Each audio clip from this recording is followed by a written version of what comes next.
Mit dem kürzlich vorgestellten Krone Agri Truck rundet die Landtechnik aus Spelle das Thema Agrarlogistik ab und liefert die dazu passende Zugmaschine auf Basis des Mercedes-Benz Arocs.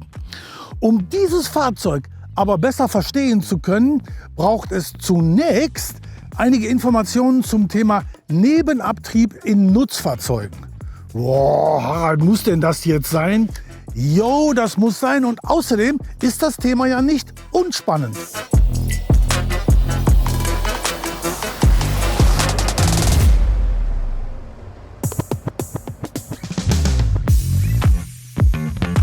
Nebenabtriebe sind Antriebsquellen für Zusatzaggregate, wie zum Beispiel eine Hydraulikpumpe.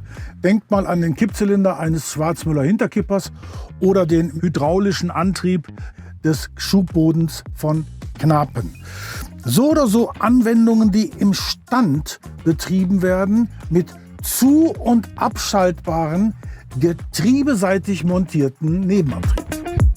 Der Agri-Truck hingegen hat einen motorseitig montierten Nebenabtrieb, der vor dem Getriebe sitzt und auch während der Fahrt eingesetzt werden kann.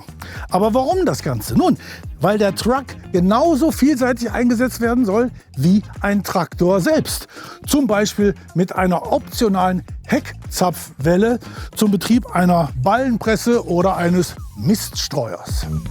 An den motorseitigen Nebenabtrieb kann zum Beispiel eine auf 250 bar eingestellte Load Sensing Hydraulikpumpe angeflanscht werden, die immer nur dann Öl liefert, wenn der Verbraucher das Öl anfordert.